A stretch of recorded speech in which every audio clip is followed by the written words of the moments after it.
கலைஞர் தொலைக்காட்சி நேயர்களுக்கு வணக்கம் and welcome to சினிமா செய்திகள்.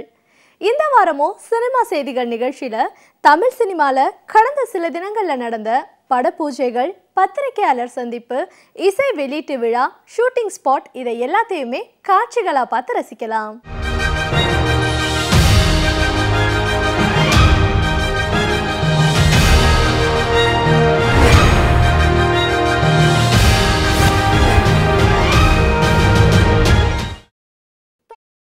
தமிழ் ரசிகர்களுக்கு புரியும்படியான திரைக்கதை அமைப்போடும் புதிய தொழில்நுட்பத்தோடும் போதிய யதார்த்தத்தோடும் திரைப்படங்களை உருவாக்கும் இயக்குனர்கள் எந்த காலகட்டத்திலும் வெற்றி அடைவார்கள்.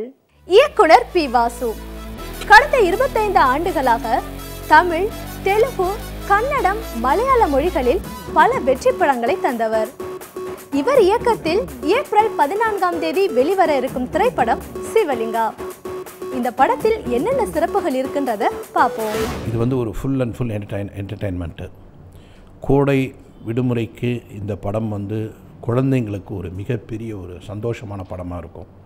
அதில் நிச்சயமாக எனக்கு நம்பிக்கை இருக்குது. வடிவேலுடைய காமெடி செகண்ட் ஆஃப் பூரா நிச்சயமாக சிரித்து அப்படியே அவ்வளோ சந்தோஷமாக ஒரு வடிவேலுடைய அந்த படங்களை பார்க்கும்போது நமக்கு என்ன ஒரு ஹாப்பினஸ் இருக்குமோ அதை பூராவே வடிவேல் பிரமாதமாக டெலிவர் பண்ணியிருக்கார். ஃபர்ஸ்ட் ஆஃபில் அவருடைய இன்ட்ரடக்ஷன் ஆகட்டும், அந்த கேரக்டருடைய அந்த தன்மையாகட்டும் எல்லாமே ரொம்ப அழகாக வந்திருக்கு. கதை சொல்லும்போது எப்படி இருந்ததோ இப்போ படம் பார்த்தேன் அப்படியே தான் இருக்குது. ரொம்ப பிரமாதமாக பண்ணியிருக்காரு. இது படத்தை பற்றி நான் அதிகமாக சொல்லக்கூடாது, நீங்கள் பார்த்து சொல்லுங்கள்.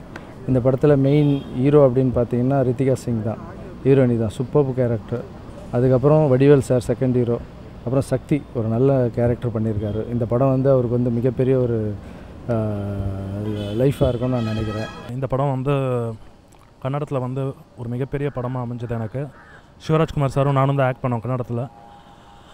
தமிழில் லாரன்ஸ் மாஸ்டரும் நானும் ஆக்ட் பண்ணியிருக்கோம். அந்த படம் கன்னடத்துலேயே 150 days ஓடின படம். எப்படி அப்பா ஆப்தமித்ராங்கிற படம் பண்ணி அந்த படம் தமிழில் எப்படி ரஜினி சாருக்காக மாற்றி சந்திரமுகின்னு இமீடியட்டாக பண்ணாங்களோ அந்த மாதிரி இந்த படம் லாரன்ஸ் மாஸ்டருக்காக மாற்றி நிறைய விஷயங்கள் தமிழ் ஆடியன்ஸ்க்காக மாற்றப்பட்டு எடுக்கப்பட்டிருக்கு. So working on Shivlinga was a very good experience for me, a very good learning experience for me. Shivlinga is my third film. I shot it third in my career, and it was quite different and challenging because I've completely stepped out of my comfort zone.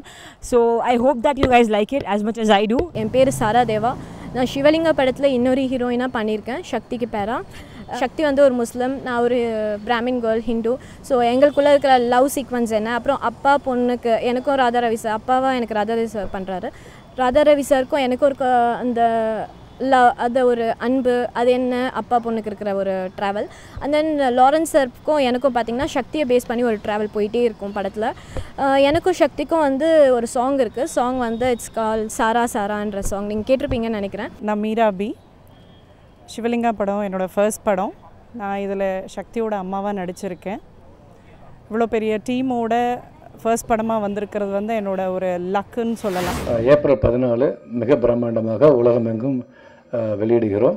தமிழ்நாட்டில் இந்த படத்தை எங்களோட சேர்ந்து across ஃபிலிம்ஸும் release பண்ணுறாங்க. Vasu sir எப்பயுமே family கையை பிடிச்சி இழுத்து கூட்டம் தியேட்டரில் உட்கார வச்சுருவார். That is the first main thing. Shivalinga படம் கண்டிப்பாக it's an excellent thriller and family வேல்யூஸோட அமைஞ்சிருக்கு. டெஃபினட்டாக இது சூப்பர் டூப்பர் ஹிட் ஆகும்னு நம்பிக்கை இருக்குது. காஞ்சனா ஜர்னியில் சிவலிங்கா, ஸோ டெஃபினட்டாக 100% வெற்றி அடையும்னு நம்புகிறேன். அதே மாதிரி இதில் music directors done a very good job. நல்லா எங்கேயோ கேட்ட டியூனுக்குள்ளே தானே இருக்கும் எல்லாமே, ஆனாலும் அதில் ஒரு அழகு இருக்குது, பிரமாதம் பண்ணியிருக்காங்க. 2010ஆம் ஆண்டு மாத்தி யோசி திரைப்படத்தில் இசையமைப்பாளரா அறிமுகமானவர் குரு கல்யாண். இசையில் பல தேர்ச்சிகளை பெற்றிருக்கும் இவர் தன் இசை பயணத்தின் புதுமைகளை நம்மோடு பகிர்ந்துக்க இருக்காரு. அதை பார்ப்போம். என்னோட ஃபேமிலி, நான் பிறந்தது வளர்ந்ததெல்லாம் மதுரை. அப்போது படிச்சுட்டு இங்கே ஃபர்தராக ஹையர் எஜுகேஷனுக்காக சென்னைக்கு வந்தேன். எம்எஸ்சி முடிச்சுட்டு நான் என்னுடைய ஒர்க்கை பண்ணிகிட்டு இருக்கும்போது திடீர்னு இந்த மாதிரி நம்ம இண்டிவிஜுவலாக ஒரு பாட்டு பண்ணிகிட்டே வரலாம் அப்படின்னு சொல்லி நான் பல வருஷமாக நான் கீபோர்டெலாம் கற்றுட்டது உண்டு. ஆனால் ப்ரொஃபஷனாக எடுத்துக்கணும்னு எப்போதுமே நினச்சதில்லை. அப்படி இருக்கும்போது நம்ம பண்ணியிருக்கிற பாட்டெல்லாம் ஃப்ரெண்ட்ஸ் மத்தியில் சும்மா காட்டிகிட்டு இருக்கிறது உண்டு. அப்படி காட்டிகிட்டு இருந்தபோது நந்தாபுரி சாமி அப்படிங்கிற ஒரு இயக்குனர் என்னுடைய பாட்டை கேட்டார். நான் பார்த்தேன் சிரித்தேன் அப்படிங்கிற ஒரு பாட்டு அந்த காலத்தில் இவர் கேவி மகாதேவன் சாங் ஒன்று ரீமிக்ஸ் பண்ணியிருந்தேன் நான். அந்த ரீமிக்ஸ் சாங்கை கேட்டுட்டு அவர் நீங்கள் என் படத்துக்கு மியூசிக் பண்ண முடியுமான்னு கேட்டிருந்தார். அதுதான் முதல் கனெக்ட். அப்போது மாத்தியோசிங்கிற படத்தில் என்னுடைய முதல் வாய்ப்பு கிடச்சிது.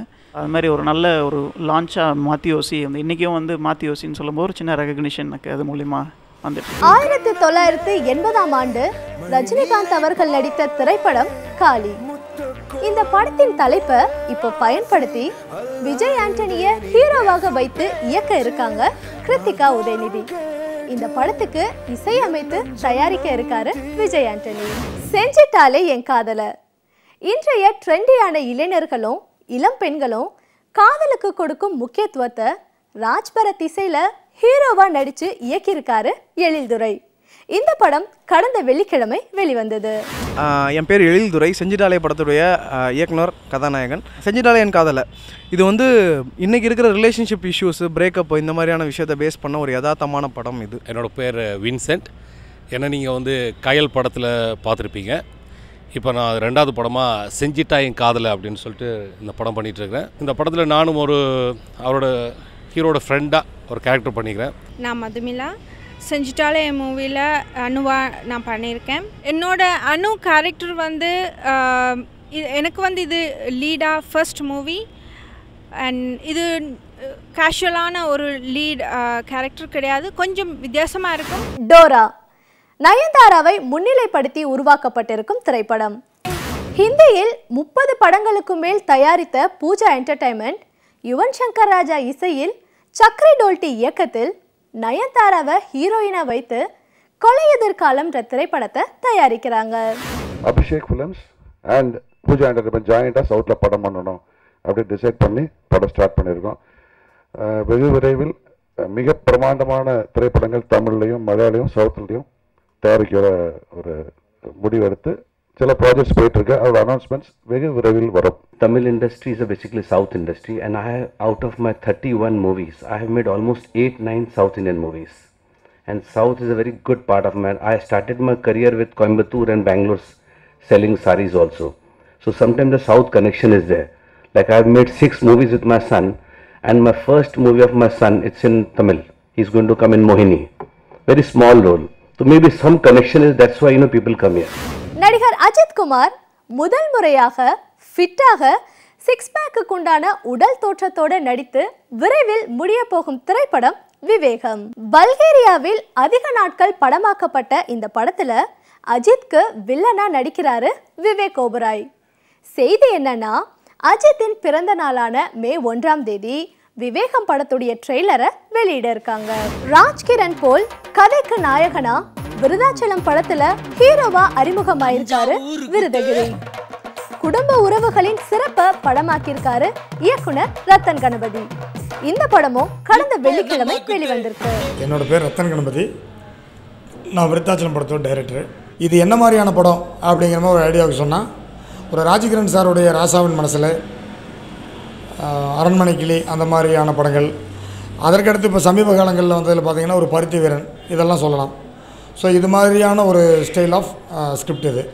என் பேர் விருதகிரி. இந்த படத்தின் என்னுடைய கதாநாயகனாக நடிச்சிருக்கேன். படம் முழுக்க விருதாச்சலம் மாவட்டம், கடலூர் மாவட்டத்தில் தான் எடுத்திருக்கேன். இந்த படம் எடுத்திங்கன்னா வில்லேஜ் சப்ஜெக்ட். படத்தில் வந்து 3 ஹீரோயினி. காமெடி நெல்லை சிவா, வில்லனா வந்து சம்பத்ராம் பண்ணிருக்காப்புல. என் பேர் ஸ்வேதா வெங்கட். விருத்தாச்சலம் படம் மூலமாக நான் அறிமுகம் ஆகிறேன். ரொம்ப சந்தோஷமாக இருக்குது இந்த டீமில் ஒர்க் பண்ணதில். அதில் நான் வந்து டீச்சர் கேரக்டர் பண்ணியிருக்கேன். படத்தில் 6 சாங்ஸ் வச்சுருக்காங்க. எனக்கு அதில் ஒரு டூயட் சாங். என் கேரக்டர் பார்த்திங்கன்னா ஒரு கை இல்லாமல் ஒரு கேரக்டர். ஒரு ஹீரோவை எப்படா இவனை கொல்லணும், எப்படா கொல்லத்துக்கு சந்தர்ப்பம் கிடைக்கும் அப்படிங்கிற ஒரு வெறித்தனமான ஒரு வெஞ்சன்ஸோடு எப்போவுமே தெரிஞ்சிட்ருக்க ஒரு கேரக்டர் எனக்கு. என் பேர் சிவனேசன். நான் இந்த படம் சினிமாட்டோகிராஃபி பண்ணியிருக்கேன். டைட்டிலுக்கு ஏற்ற மாதிரி பார்த்தீங்கன்னா கதை, அந்த கதையோட சேர்ந்த விஷயங்கள் எல்லாமே வந்து விருதாச்சலம் அந்த சுற்றி இருக்கிற கிராமங்கள் இங்கே தான் நடக்கும். நான் இசையப்பாளர் ஸ்ரீராம் பேசுகிறேன். 6 பாடல்களும் கவிஞர் இளையகம்மன் எழுதியிருக்காப்புல. அற்புதமான வரிகளோட என்னுடைய கம்போசிங் சேர்ந்துருக்கும். யாகட் படத்தின் இசை வெளியீட்டு விழா மற்றும் பத்திரிகையாளர் சந்திப்பை பார்க்கலாம். சஜன் ஹீரோவா அறிமுகமாயிருக்கும் இந்த படத்தின் விழால மறைந்த கவிஞர் நா. முத்துக்குமார் அவர்களுக்கு மரியாதை செய்யப்பட்டது. பாவனா புரொடக்ஷன்ஸ் தயாரிக்க இந்த படத்தை இயக்கியிருக்காரு வினோத் தங்கவேலு. நான் இசையமைப்பாளர் நீரோ பேசுகிறேன். இது என்னுடைய 2வது படம் யாகன். இதில் ஸ்பெஷல் அம்சம் என்னென்னா நாமத்துக்குமார் சாருடைய கடைசி பாட்டை நான் பண்ணியிருக்கேன். அதில் ரொம்ப பெருமைப்படுகிறேன். அதே சமயத்தில் நான் ரொம்ப சோகமாக இருக்கிறேன். இந்த சாங் வந்து அப்பாவுக்கும் மகனுக்கும் உள்ள ஒரு ரிலேஷன்ஷிப், அது அழகான வரியில் வந்து போர்ட்ரேட் பண்ணியிருப்பார். டைரக்டர் வினோத் தங்கவேல். இது என்னோடய முதல் படம் யாகன். படத்தில் வந்து மொத்தம் 4 பாடல்கள். எல்லா பாடலுமே ரொம்ப நல்லா வந்திருக்கு. 4 பாடல்களுமே 4 விதமாக இருக்கும். நான் தான் சாயம் பேசுகிறேன். I am coming from Denmark. இந்த யாகன் மூவி பற்றி சொல்லணும்னா it's a movie based on the relationship between a son and a dad. A really beauty relationship in the village actually. நான் உங்கள் அஞ்சனா கீர்த்தி பேசுகிறேன். சென்னை 28 படத்தில் இதுக்கு முன்னாடி என்னை சேட்டு பொண்ணாக பார்த்துருப்பீங்க. இப்போது யாகன் படத்தில் என்னை மதுரை பொண்ணாக பார்க்க போகிறீங்க. இதில் பார்த்தீங்கன்னா it deals with a father son sentiment. படத்தில் ரொமான்ஸ் இருக்குது, காமெடி இருக்குது. நான் ஸ்டென் மாஸ்டர் டேஞ்சர் மணி பேசுகிறேன். ஒரு புது ஹீரோ வந்துட்டு இப்படி பண்ணுவாரா அப்படின்னு சொல்லிட்டு நாங்களே வந்துட்டு ஷாக் ஆகிற அளவுக்கு அவர் வந்துட்டு அவரோட ஃபுல் எஃபெக்ட் இதில் போட்டிருக்காரு. 17 ஆண்டுகளுக்கு முன்பு டபுள்ஸ் படத்தில் இசையமைப்பாளராக அறிமுகமானவர் ஸ்ரீகாந்த் தேவா. குத்துப்பாட்டு, மெலோடி பாட்டு என எல்லா விதமான பாடல்களுக்கும் இசையமைச்சிட்ருக்காரு. ஸ்ரீகாந்த் தேவா பிரியமுடன் பிரியா படத்துக்கு இசையமைச்சதன் மூலமாக 100 படங்களுக்கு மேல் இசையமைத்திருக்கும் இசையமைப்பாளர்கள் வரிசையில் இவரும் இடம் பெற்றிருக்காரு. தொடர்ந்து பல படங்களுக்கு இவர் இசையமைக்க வாழ்த்துவோம். ஆர்யா தன் முழு உடல் அமைப்பையும் மாற்றி நடித்து ஏப்ரல் 14ஆம் தேதி வெளிவர இருக்கும் திரைப்படம் கடம்பன். ஆர்பி சௌத்ரி இயக்கத்தில் திலீப் சுப்பராயன் சண்டை காட்சியில் இந்த படத்தை இயக்கியிருக்காரு ராகவன். அதிக பொருட்செலவில் பசுமை பாதுகாப்பாக இந்த படம் உருவாக்கப்பட்டிருக்கு. கடம்பன் இது எங்கள் பேனரில் 89வது படம். இந்த படத்தை பற்றி நான் சொல்ல வேண்டியது எதுவும் கிடையாது. எல்லாம் ஆரியாவும் மற்ற டேரக்டர் வந்து விவரமாக அவங்ககிட்ட சொல்லிட்டாங்க. மஞ்சப்பை படம் பார்த்தா நான் ஆக்சுவலி இந்த படத்தை ஒத்துக்கிட்டேன். நான் ஏன் ஒத்துக்கிட்டேன்னா மஞ்சப்பை ஓரளவு பட்ஜெட்டில் தான் இருந்தார். இந்த படம் அந்த மாதிரி தான் எடுப்பான் ஆளுன்னு நினச்சி நான் ஒத்துக்கிட்டேன். நான் அப்புறம் ஒரு 10-15 நாள் ஷூட்டிங் போனது அப்புறம் தான் அவருடைய விஸ்வரூபம் தெரிஞ்சது எனக்கு. பட் இருந்தாலும் அதையும் தாண்டி இந்த படம் உண்மையிலே ரொம்ப நல்லா வந்திருக்கு.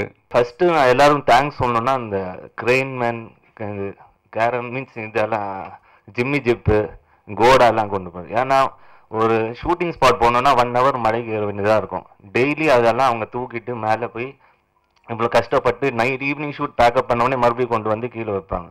ஸோ அந்த அளவுக்கு கஷ்டப்பட்டுருக்காங்க. Thanks to them. யூஸ்வலாக வந்து ஒரு ஸ்கிரிப்ட் வந்து நம்ம யோசிக்கிறது வந்து ஏதாவது காஃபி ஷாப்பில் இல்லைன்னா ஒரு ரொமான்ஸ் அதெல்லாம் தாண்டி இப்போ சொசைட்டிக்கு என்ன தேவையோ என்ன ஒரு இன்ட்ரெஸ்ட் டாபிக் போயிட்டுருக்கோ அது வந்து ஒரு காட்டுக்குள்ளே ஒரு சீன் வந்து கன்சீவ் பண்ணுறது வந்து ஒரு டிஃபிகல்ட்டான விஷயம். ஸோ அவரோட விஷனுக்கு தான் இந்த உண்மையிலே பெரிய பாராட்டு. நான் கடம்பன் டைரக்டர் ராகவா பேசுகிறேன். Super good films RB Choudhary sir, Jithan Ramesh sir எல்லாத்துக்கும் நான் இந்த படம் நன்றி தெரிவிச்சுக்கிறேன். ஸோ இயற்கை வளங்களை அழிக்கிறனால அதனுடைய பாதிப்பு நமக்கு தான்ற சொல்கிற படம் தான் இந்த கடம்பன். ஸோ எல்லாருக்கும் பிடிக்கிற மாதிரி ஜனரஞ்சகமாக இருக்கும். காமெடி, ஆக்ஷன்ஸ், லவ் எல்லாமே இருக்கும். ஜனரஞ்சகமாக இருக்கும். எங்களுடைய ஹீரோ இந்த படத்தில் ஒரு ஷாட்டு கூட டூப்பு கிடையாது. எங்கே போய் டூப்பு பிடிக்குதுன்னு தெரியல எங்களுக்கு. நாங்களும் தேடி எப்பா எங்க டூப்பு கிடைக்கலப்பா, நான் வேணா ஒரு 6 months போயிட்டு வந்து வரேன், அந்த மாதிரிலாம் ரெடி ஆகிட்டு வரேன் அப்படின்னு. ஸோ அவ்வளோ உழைப்பு. அதே மாதிரி எல்லா ஷாட்டுமே ரொம்ப ரிஸ்க் ஷாட்டு. எடிட்டராக எனக்கு 2ஆவது படம் என்னன்னா ஒரு அச்சீவ்மெண்ட் பண்ண ஒரு சந்தோஷம். என்னன்னா சூப்பர் குட் ஃபிலிம்ஸோட படத்தை பார்த்து நான் வளர்ந்தவன். இன்னைக்கு அதே கம்பெனியில் நான் படம் பண்ணியிருக்கேன்றப்ப எனக்கு ரொம்ப பெருமையாக இருக்குது. ராகவா இது வந்து கதை சொல்கிறப்பே பார்த்தீங்கன்னா பெரிய ஸ்கேல் தான் சொல்கிறப்போ இது யானை அப்படி எல்லாம் சொல்லி முடிச்சதுக்கப்புறம் அதை படமாக்குறதுக்கு அவர் எடுத்த முயற்சி ஒன்றும் ரொம்ப ரொம்ப ரொம்ப வேல்யூவான விஷயம். எல்லாத்துக்கும் அவர் போய் நின்று பேசி அந்த யானை கண்ட்ரோல் பண்ற விஷயங்கள் அனைத்துமே ரொம்ப சிறப்பாக இருந்துச்சு. எந்த இடத்துலையும் தொய்வடையில. சினிமா செய்திகள் நிகழ்ச்சியில இன்னைக்கு வந்த எல்லா சுவாரஸ்யமான செய்திகளையும் பார்த்து ரசிச்சிருப்பீங்க. மீண்டும் இதே நிகழ்ச்சியில சந்திக்கலாம். அதுவரை உங்களிடமிருந்து விடைபெறுபவர் சுமையா.